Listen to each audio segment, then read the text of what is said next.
A FIA faz um jogo duríssimo para aquelas que querem arriscar criar uma nova escuderia e ser a tão sonhada 11ª. E um desses motivos é evitar os fracassos que aconteceram no passado. Passado esse não tão distante para alguns e algumas que você provavelmente se lembra bem. Tipo a Manor, Caterham, Marussia ou até a Virgin. Foi pensando nisso e nesses fiascos dentro das pistas que nós decidimos te mostrar as 10 equipes fabricantes que fracassaram em se manter na Fórmula 1. Fala galera do F1 na Mochila, tudo certo? Espero que sim. Bom, começando do 10º lugar e abrindo nossa lista, temos a Peugeot.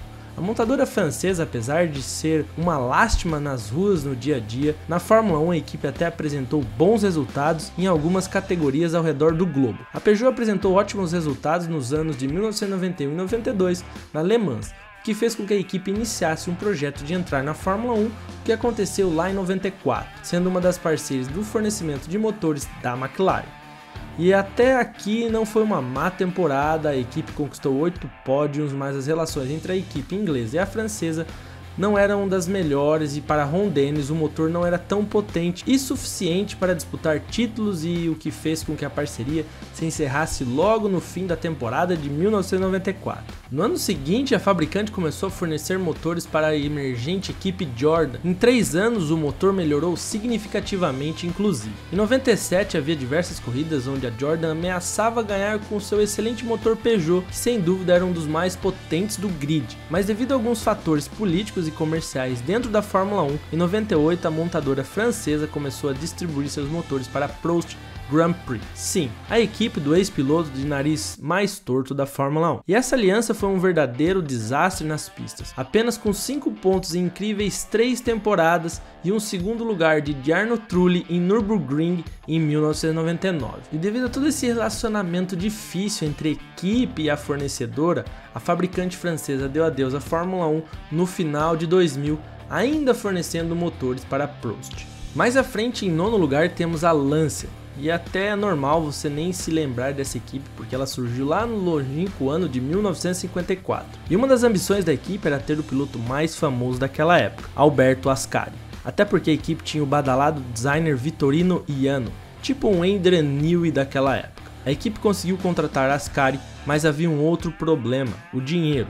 Sim, a equipe entrou para o mundo da Fórmula 1 sem uma boa quantia, e isso é uma receita certa para o desastre. E foi o que aconteceu, com a equipe que nem terminando a temporada por completo. O piloto italiano até que iniciou bem a temporada, vencendo 2 corridas e fazendo uma pole position e a melhor volta na corrida de Mônaco. Mas nessa mesma corrida o carro perdeu o controle e caiu no porto de Mônaco. Ascari conseguiu ser salvo, mas morreu 4 dias depois fazendo um teste na Ferrari 750S lá em Monza. Bom, depois de tudo isso, a Lancia foi vendida para a Fiat, pois não tinha mais dinheiro para nada. E depois disso foi passada para a Ferrari e, por incrível que pareça, Juan Manuel Fangio ganhou seu título de 1956 pela equipe de Maranello, que no ano foi chamada de Lancia Ferrari, então teve uma moralzinha aí a Lancia. Já na 8ª colocação nós temos a montadora japonesa Yamaha, que foi mais uma das fabricantes do país do sol nascente que deram errado na Fórmula 1. Não vamos negar que a equipe é muito conhecida pelo seu sucesso na MotoGP, e foi pensando nisso que decidiram fornecer motores para a Fórmula 1 em 1989 para a Zack Speed. O motor apresentou ser uma verdadeira bucha, um maré aí da vida. Tanto é que no ano de 1989 a equipe só conseguiu se qualificar para 2 corridas e nessas 2 o carro se tirou da pista. Uma verdadeira piada.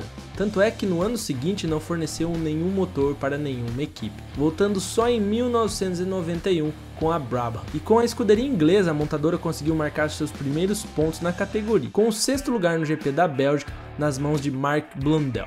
Mas foi só isso mesmo naquela temporada. Em 92 foi a vez da Jordan ter os motores da Yamaha em seus carros e também foi uma experiência horrível para a equipe irlandesa, que novamente teve como seu melhor resultado apenas um 6º lugar no GP da Austrália. No ano seguinte a montadora foi para a Tyrrell, com um projeto conjunto com o engenheiro John Judd, criando o Yamaha OX10A 3.5 V10, que não foi muito bem na temporada de 94, mas um ano depois a equipe conseguiu um pódio inesperado, 3º lugar no GP da Espanha, sendo este o primeiro e único pódio da montadora pela equipe britânica. Após 4 temporadas na Tyrrell, a equipe decidiu não mais utilizar os motores da Yamaha em 1997, o que fez a fabricante japonesa começar a fornecer o componente para a Arrow, que tinha Damon Hill como piloto. E foi com ele que por pouco a escuderia inglesa não comemorou sua primeira vitória, chegando em um segundo lugar no GP da Hungria, sendo o melhor resultado dos motores Yamaha na história da Fórmula 1. O fim do fornecimento dos motores aconteceu lá em 97, no finzinho do ano,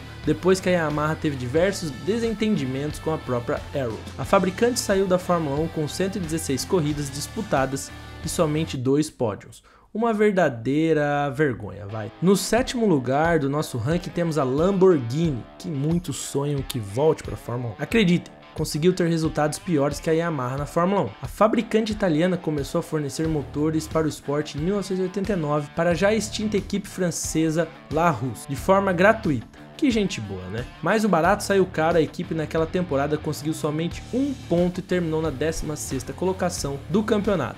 Uma estreia horrível aí para o touro italiano. Na temporada seguinte, a Larousse seguiu com a Lamborghini como fornecedora de motores, mas a Lotus também decidiu ter a fabricante italiana como parceira ali no fornecimento desse caro componente. A temporada de 1990 foi a melhor que a anterior para os carros que usaram o motor Lamborghini, tendo a própria Larousse subindo no pódio uma vez no GP do Japão e a Lotus conquistando 3 pódios ao longo de todo o campeonato. E pasmem, essa foi a melhor temporada do motor Lamborghini na Fórmula 1. Entre os anos de 1991 e 93, a fabricante italiana forneceu e seguiu fornecendo os motores para a própria Larousse, exceto na temporada de 91, além de fornecer a peça para Ligier, Modena ou Lambo e Minardi. Inclusive em 93, por pouco a Lamborghini não foi parar na McLaren de Senna e de Mika Häkkinen, mas acabou que a equipe optou pela Peugeot e deu no que deu. Mas um fato curioso, o Senna chegou a fazer testes no carro da McLaren com esse motor Lamborghini. Nesses 3 anos de Fórmula 1, a Lamborghini só somou 5 pontos e nenhum pódio, abandonando a categoria no final de 93, sendo literalmente, digamos, humilhada pelas outras fornecedoras. A história da Lamborghini na Fórmula 1 é bem longa e se quiser com mais detalhes, deixa nos comentários pra gente saber e preparar um videozão sobre isso, fechou? Aproveita, se inscreve no canal e deixa aquele like se gostou até agora. Em 6º lugar nós temos já a conhecida equipe Jaguar, que antes era a conhecida Stewart. A Ford, que vinha tendo ótimos resultados com seus motores na Fórmula 1 na década de 90, decidiu ter sua própria equipe comprando a Stewart em 1999 e transformando-a na Jaguar.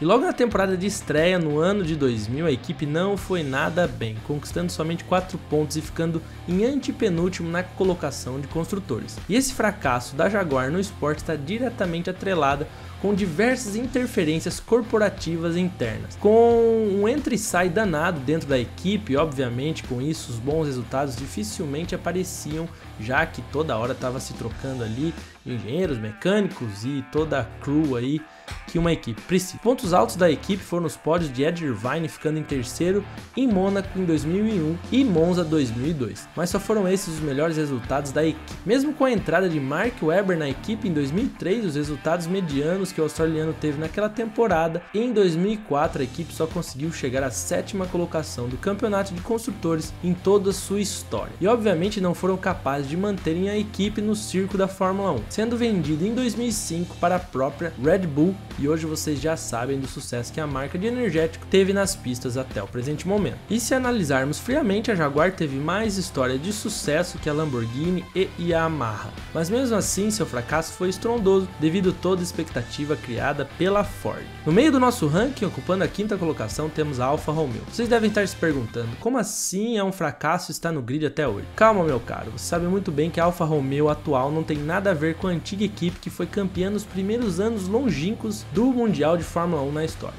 A primeira passagem da equipe italiana no grid foi simplesmente fantástica, com 2 títulos, como já citados nos anos de 1950 e 51, se ausentando da categoria em 52 e 78, entre esses anos aí. Mas o fornecimento dos motores entre 61 e 79 e voltando às pistas nesse mesmo ano, sendo uma segunda passagem da escuderia italiana na Fórmula 1, e foi literalmente um desastre. Na sua primeira temporada, a equipe não conseguiu fazer um único ponto e logo na temporada seguinte, Patrick Depailler veio a falecer após um acidente em Hockenheim, 2 temporadas literalmente trágicas para a Alfa Romeo, dignas de se esquecer. Na temporada de 1981, a escuderia italiana decidiu contratar o americano Mario Andretti, que havia sido campeão em 78 e estava cheio de moral naquela época. Mas a temporada foi um desastre para o piloto, que teve como melhor colocação um 4º lugar em Long Beach e mais nada. Já seu companheiro de equipe, Bruno Giacomelli, conseguiu conquistar um 3º lugar em Las Vegas, e essa foi a única vez que a Alfa Romeo subiu no pódio naquele ano. A equipe italiana começou a ter divergências internas após 1981, mas alguns resultados ainda apareciam, como o pódio de André de Cesares em Mônaco em 1982. E com o próprio piloto mais 2 segundos lugares em 83 nos circuitos da Alemanha e África do Sul, ajudando a equipe a ter seu melhor resultado após sua volta, ficando em 6º lugar no Mundial de Construtores daquele ano. No ano seguinte, a equipe obteve seu último pódio da história até hoje, em Monza, com o 3º lugar de Riccardo Patrese. No ano de 1985, a escuderia começou a degringolar de forma rápida, não conseguindo nem sequer um único ponto, e no fim daquele ano decidiu sair do esporte como construtor, porém continuou fornecendo motores até o fim de 1988. Em 4º lugar temos a Aston Martin. Sim, a atual equipe do Papai Stroll já esteve nos circuitos entre 1959 e 60, e essa passagem não foi muito bem lembrada por um bom motivo. A equipe não conseguiu absolutamente nada. Durante seus 2 anos na categoria, a equipe teve pilotos como Roy Salvadori, Carroll Shelby e Maurice Trintignant dentro dos cockpits, e adivinhem, não conseguiram somar um mísero ponto, sendo a melhor posição da equipe 3 6º lugares na temporada de 1959, em Mônaco, Inglaterra e Portugal. E todo esse fracasso pode ser atribuído ao motor traseiro, que já estava obsoleto em comparação com as outras equipes. O fracasso na primeira passagem da equipe na Fórmula 1 foi tão grande que não vale nem um minuto desse vídeo, mas os carros eram bem bonitos. DBR4 e DBR5. Abrindo o nosso pódio, temos a Porsche com a 3ª colocação, que teve grande sucesso como fornecedora da McLaren lá em meados de 1980, além de uma equipe de teste, mas esse sucesso não se repetiu como equipe dentro da Fórmula 1. Aliás, a equipe também disputou campeonatos entre 1959 e 1962 e acabou não indo tão bem, mas essa nova entrada da fabricante no esporte em 1991, a 3ª e até agora a última em sua história, foi imensamente desastrosa, durando somente incríveis 6 corridas, sendo fornecedora de motores da antiga Footwork, que veio a se tornar a Arrow. Um dos principais motivos para esse fracasso relâmpago da Porsche foi seu motor V12, que estava enraizado em seu antecessor V6 Turbo, que foi um sucesso. Na McLaren, porém, pesava muito, e para a Fórmula 1 de 91 era muito lento, ficando longe do desempenho esperado e garantido pela Porsche no contrato. Tanto é que, enquanto a Porsche forneceu os motores da Footwork, a equipe não conseguiu terminar uma única corrida, abandonando antes da bandeira quadriculada. O que selou definitivamente o fracasso do motor foi a ajuda na quebra do chassi do carro na corrida de Mônaco, daquela temporada onde Alex Caff bateu na área da piscina e foi um verdadeiro desastre. A Footwork decidiu que a partir do GP da França, naquela temporada não mais usaria o motor Porsche, que não deu mais as caras desde 1991. Mas será que ela pode voltar em 2026?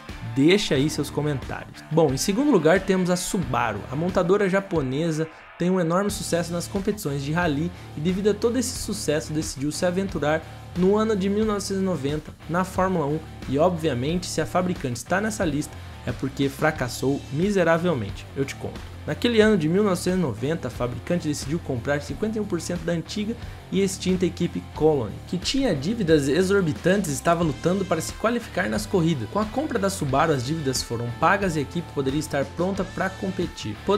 A Subaru decidiu fazer da Colony sua cobaia e colocou seu motor novo no chassi velho de 1989 da própria Colony. Receita certa para o fracasso e logo no shakedown, antes do GP de Phoenix, que era a estreia da temporada, o carro se mostrou terrivelmente fraco e não competitivo. Isso permaneceu ao longo de toda a temporada, não conseguindo nem sequer se qualificar para uma corrida. E devido a todo esse ocorrido, a Subaru decidiu sair da equipe logo após a 8ª corrida daquele ano e nunca mais voltou ao esporte. E os 51% comprados foram novamente adquiridos pela Colony, que permaneceu na Fórmula 1 até a temporada seguinte. A história da Subaru foi realmente desastrosa, mas nem tanto quanto a nossa primeira colocada, que por sinal também é japonesa e aqui tá ela. No lugar mais alto do pódio temos a Toyota, que ficou no grid entre 2002 e 2009 e obteve ao todo 3 pole positions, 13 pódios e 139 corridas. A Toyota está em primeiro lugar nessa lista, pois todo o investimento que a montadora japonesa fez não valeu de nada e esse investimento ultrapassou